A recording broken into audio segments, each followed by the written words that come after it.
This video is brought to you by CuriosityStream, the best way to access thousands of award-winning documentaries and nonfiction shows. We're not to blame! And who killed the world? Climate change is a code red reality. So where are the great films and TV shows rallying us to action? Most fictions that deal with climate change tend to be over-the-top and inaccurate disaster movies, vague allegories that merely hint at the problem, or pessimistic post-apocalyptic visions of a doomed future beyond hope. Narratives anthropomorphize weather or the Earth itself into an abstract villain we're pitted against, and can probably fight in an epic battle sequence, which is hardly the case when it comes to the complicated non-human foe of rising temperatures. Here's our take on the ways Hollywood ignores and mishandles the climate crisis, and why we need stories that speak explicitly about global warming and inspire concrete strategies for saving humankind's future. If humankind can't overcome its immediate interests enough to ensure its own survival, then you're right, the only rational response is despair.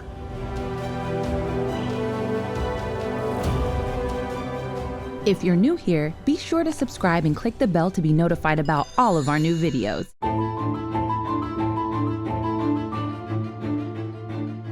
Game of Thrones author George R.R. Martin has stated publicly that the White Walkers, a nation of ice creatures hell-bent on wiping out humanity, symbolize climate change, an extremely dangerous, looming, and universal threat that seems just remote enough for some in powerful positions to ignore for the sake of their own short-term interests. This is serious.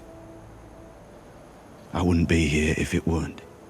I don't think it's serious at all. I think it's another bad joke. It's clear throughout the show that the White Walkers aim to destroy indiscriminately, and that defeating them will require all the warring houses of Westeros, even sworn enemies, to unite as a singular force. They fought together against their common enemy.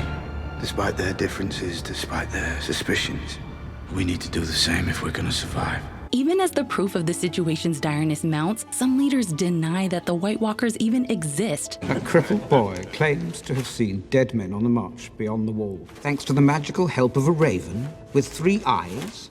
Yes, it is a bit much. Or refuse to aid others in the fight because of political differences. The dead will come north first. Enjoy dealing with them. All this parallels our real-world problems with climate change deniers and the difficulty getting governments to act before it's too late. And a number of fans grasped this subtext early on. But many viewers didn't catch on to the White Walkers' meaning until the show's final seasons, which suggests that Game of Thrones' climate allegory isn't clear and present enough to send the most influential message possible. Other allegories are too elaborate and confusing for audiences to take away any concrete lesson. Director Darren Aronofsky stated that his 2017 film, Mother, which examines the relationship between a struggling poet named Him, his partner, Mother, and a series of unpleasant guests in their home, is intended as an allegory for the ways we abuse and neglect our Mother Earth. She gives us all this love, she gives us a home, she gives us endless gifts, yet we treat her like shit. But the movie also included numerous other layers and references, including much more obvious biblical parallels. And allegories typically work best when they are limited, and Mother has too many symbols for most audience members to keep track of. Some critics even disagreed with Aronofsky's declaration that the movie he created came across as a climate narrative. Climate allegories certainly can have value. Children's animated movies like Fern Gully and the works of Studio Ghibli, including Princess Mononoke, Ponyo, and Nausicaa of the Valley of the Wind, communicate wonder for the natural world and our duty to care for it, sometimes through allegorical or metaphorical elements. The trees cry out as they die,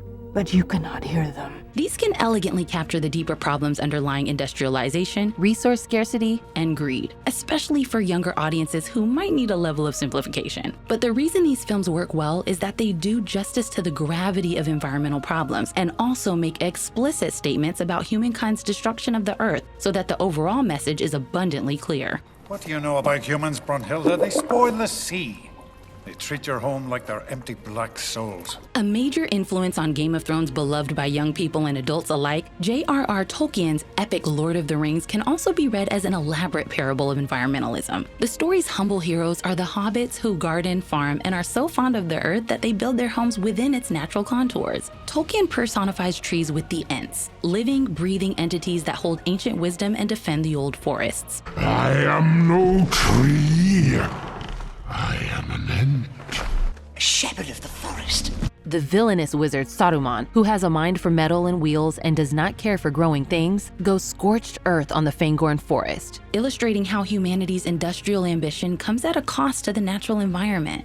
Many of these trees were my friends. Tolkien's villains and heroes take on this natural versus mechanical dynamic throughout the entire series. The elves of Rivendell and Lothlorien build cities into natural landscapes, while Sauron and his orc armies inhabit Mordor, a treeless, polluted, dead-feeling land of fire and smoke. Perhaps in our era, you'd want such an allegory to be even more explicit. But the story, whose first novel was published in 1954, went a long way toward predicting how runaway global commercialism threatened to destroy humankind's greatest treasures, and depicted how peoples can form idyllic relationships to the land they live on, in harmony with the environment they occupy. For all hobbits share a love of things that grow. A more modern climate allegory geared more towards adults is James Cameron's 2009 film Avatar, which showcases the same spectacular side of nature as we see in some of those children's movies, and likewise presents viewers with an easy-to-decipher narrative. The film follows Jake Sully on a mission to infiltrate the Na'vi people and convince them to give up their ancient homeland so that the human colonizers can exploit the natural resources there. Yet, Jake finds himself on a journey to discover the power of the natives' world of Pandora, connects with nature himself, I'm trying to understand this deep connection the people have to the forest. and turns against the human military. Oyenga kukamehe. Alaxi, ometakayoru, getesivi. The story may be a pretty heavy-handed reference to how colonizers throughout history have destroyed the lives of native people for economic gain or geopolitical clout. But Avatar was so successful in part because its allegory is obvious, something which arguably makes it more powerful. Avatar's obviousness is even more of a win, given that Cameron revealed he had to push to keep it in when a Fox executive believed the environmental messages would put people off. Somebody at Fox, who shall remain unnamed, not there now, said, is there any way to reduce this new age tree-hugging hippie crap? Complex or subtle allegory on these topics may still carry artistic value, but on the political level, addressing our urgent current crisis in obscure or dense, hard-to-follow parallels is going to offer little real-world impact. Since scientists around the world continually tell us action on climate change can't wait, why should climate change in movies hold back? It's important to mention that there are some movies on climate change out there that don't hold back. Namely, a lot of fantastic documentaries that you can find on CuriosityStream. Right now, you can click the link in our description below, curiositystream.com/thetake, and use the promo code THETAKE to sign up and receive a whole year of CuriosityStream for just $14.99. If you want to learn more about the Code Red climate situation that threatens our species' future, check out Earth's Survival. It's a 1-hour documentary made in consultation with the Intergovernmental Panel on Climate Change, and it synthesizes complex scientific data into easy-to-grasp information we all need to know. Grappling with this crisis is heavy stuff, but I appreciated that Earth's Survival also underlines the major opportunities for positive change ahead. It really left me feeling motivated to take action. In the midst of so many movies that only give us subtle climate change allegories the average viewer could miss, I deeply value documentaries that show the problem for what it is without fictionalizing or sensationalizing. If this matters to you too, click the link in the description below, curiositystream.com/thetake, and use the promo code THETAKE to start learning from CuriosityStream today. Two of the major genres films and shows have used to portray the climate threat are disaster movies and dystopias. The disaster movie is one of cinema's oldest genres, one that largely ignores how human activity ravages the environment because it derives all its drama from the destruction the environment can wreak on humanity. The temperature dropped phenomenally fast. On the ground, people froze before they could get out of their cars. Some disaster movies, like Roland Emmerich's The Day After Tomorrow from 2004, and other recent examples, do explicitly name global warming as the cause, or a factor in the mass destruction. Global warming is melting the polar ice caps and disrupting this flow. But the genre is mostly interested in fantastical thriller plots. This instantaneous switch into a mini ice age over a few days, the timescale's all wrong. We're not cooling. We're warming. and outlandish, improbable, action-packed solutions to the problems, not the boring, painstaking strategies that actual scientists recommend for acting to mitigate the catastrophic effects of climate change. Other times, disaster movies may seem to refer to science, but they often have little concern for scientific accuracy. In 2012, another film by Emmerich, the massive destruction is said to come from heating in the Earth's core and crust. They're heating up the Earth's core and suddenly act like microwaves. But global warming actually isn't related to the Earth's core or crust. Global warming has almost no impact on the Earth's crust. It's a surface manifestation. Disaster stories typically make nature out to be the terrifying villain, pitting us against the malevolent environment. In 1996's Twister, Jo Thornton sees her father pulled away and killed by a tornado that actually growls, causing Jo to become an obsessive meteorologist who chases storms like they're antagonists that need to be conquered or subdued. In a more modern cli-fi, or climate fiction-focused film, 2017's Geostorm, it's not really global warming, but a global satellite network that causes the weather catastrophes, and there has to be a specific human villain who's behind it. Someone has weaponized Dutch Boy. All of this points to a narrative problem with dramatizing climate change. Audiences want a human-feeling bad guy who can be fought in an epic showdown. Game of Thrones' White Walker analogy anthropomorphizes climate change into a humanish villain who can be faced in one big battle and ultimately physically eviscerated with one swift blow in a single episode, even without the help of the deniers. Depictions like these reflect our impulse to simply wage war on the forces that threaten us. But we can't stab or shoot global warming. Some allegorical stories do manage to cleverly escape or subvert the environment as antagonist trope. Moana, another kid-oriented allegory approach that works because it's clear, at first sets up Te Kā, a volcanic demon, as the villain standing in the way of our hero's goal. We get your hook, take out Te Kā, restore the heart.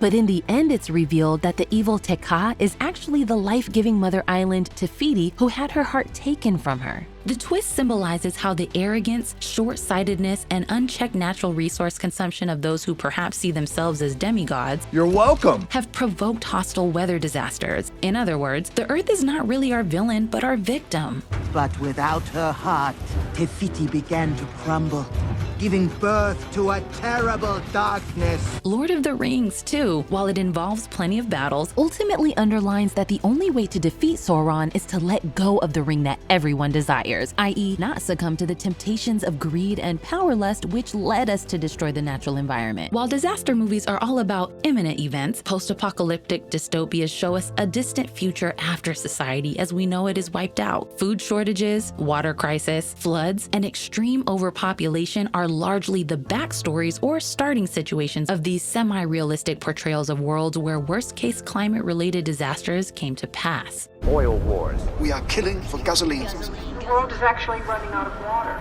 There's the water wars. These stories can often be so bleakly pessimistic that they don't offer much in the way of constructive ideas or even hope that humans can survive global warming, at least not with any version of civilized society intact. 2021's Reminiscence takes place in a near-future Miami, flooded by rising sea levels in which people escape their doomed surroundings through a machine that transports them into memories. One critic wrote that Reminiscence is a great illustration of how strangely passive and defeatist an industry full of Prius early adopters has been about the biggest challenge of our time. Interstellar has a more optimistic tone, but likewise gives up on the idea that humans can continue to thrive on Earth. We're not meant to save the world.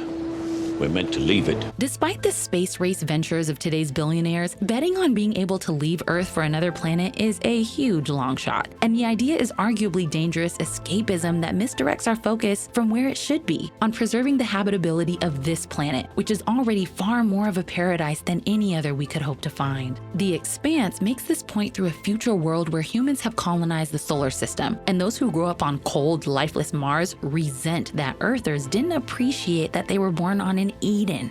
We had a garden, and we paved it. Similarly, Mad Max Fury Road does manage to make a highly relevant and useful point through its more distant scenario of a brutal, already ruined world. When Furiosa and the wives go searching for the mythical green place, they're met with despair upon discovering it's long been uninhabitable. We had no water, and the water was filth. We couldn't grow anything. But this plot is a reminder not to chase after an idyllic past or a quick fix solution to our climate crisis. Instead, the best way forward is to make pro-social decisions for governing resources to transform the present into something a little closer to idyllic. As the characters eventually do when they go back to the Citadel to defeat the water-hoarding dictator Immortan Joe. WALL-E, an animated post-apocalyptic dystopia where humans trashed Earth and abandoned it. Welcome to day 255,642 aboard the Axiom. Presents a sadly plausible future, showing the consequences of overconsumption and pollution. But what WALL-E offers that's missing from many adult-oriented dystopias is a compelling feeling of hope that might inspire us to try to clean up our messes and plant new growth.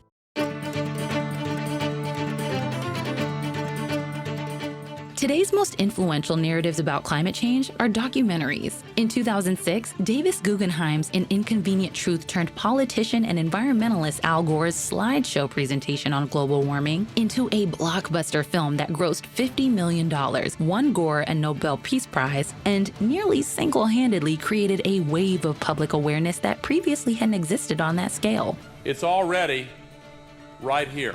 Look how far above the natural cycle this is. Its massive popularity, in part due to its frank communication style mixed with disaster movie-like imagery, and Gore's infectious personal passion, proved that films about climate have the power to radically reshape public opinion and motivate behavior changes. We have to use our political processes in our democracy and then decide to act together to solve those problems. Countless films and shows following in An Inconvenient Truth's footsteps affirm that nonfiction is well suited to present the terrifying scale and complexity of the problem, while also speaking about specific opportunities for action. In the streaming era, popular documentaries like Chasing Coral, Cowspiracy, and A Plastic Ocean tend to go more viral by tackling specific issues under the climate change umbrella. We've got 500 million to 1 billion people that rely on coral reefs as their main source of food. Without that protein, they're going to be malnourished. Anthropocene, The Human Epoch, and Racing Extinction look at how climate problems are the direct result of human society's actions, something Hollywood has tended to gloss over when accountability and understanding of causes are necessary steps in larger scale change. More inspirational biographical films like I Am Greta, about Greta Thunberg, and Mission Blue, about oceanographer Sylvia Earle, use role models to rouse us into feeling we too can make an impact. This approach addressed one of the major challenges facing today's story.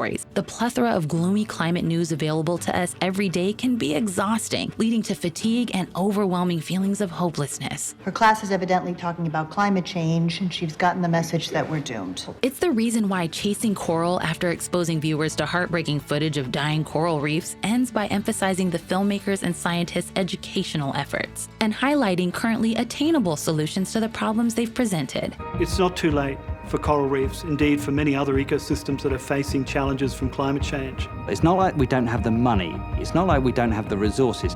It's not like we don't have the brains. David Attenborough's Blue Planet 2, the most direct of all his series about the devastating changes happening on our planet, likewise still strategically inspires hope while underlining the urgent need to act. Whether we're talking about award-winning documentaries, Greenpeace campaigns, or a John Oliver segment, the most successful voices break through our feelings of powerlessness to empower us with education. And they also counter the long-standing false narrative propagated by the fossil fuel industries that this is a problem individuals can solve through lifestyle changes. Rather, it's the individual's job to hassle governments and corporations for sweeping changes in policy and regulation that end our dependence on burning fossil fuels. On the fiction front, a movie that captures this idea well is Steven Soderbergh's 2000 film Erin Brockovich. Based on a true story, it shows the devastating health effects from poisoned water caused by oil corporations. Meanwhile, the husband's sick with Hodgkin's, she's in and out of the hospital with tumors, believing one thing has nothing to do with the other. And underlines that these companies will never do right by the environment or other human beings unless they're forced to. But since it remains difficult to get large audiences interested in overt or complex environmental messaging. Hi there, do you have a second to talk about the environment? Do you have a second to eat my farts? My cover makes me invisible. Excuse me, ma'am, do you have 2 minutes to talk about the environment?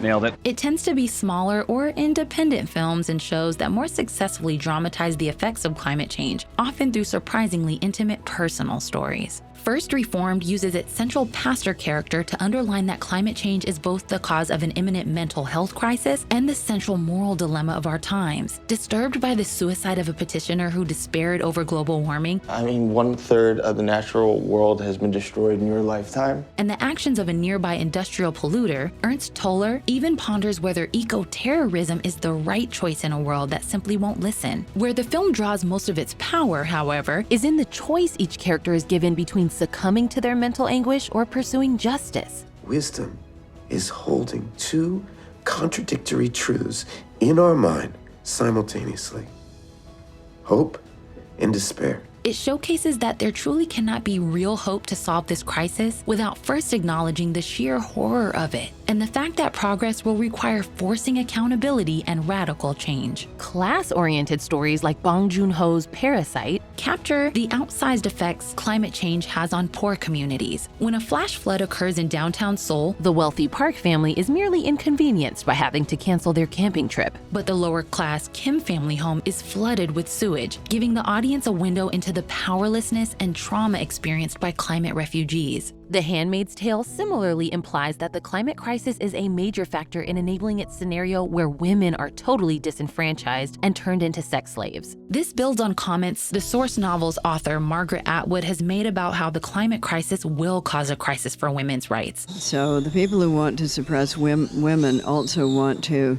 pretend there is no climate crisis.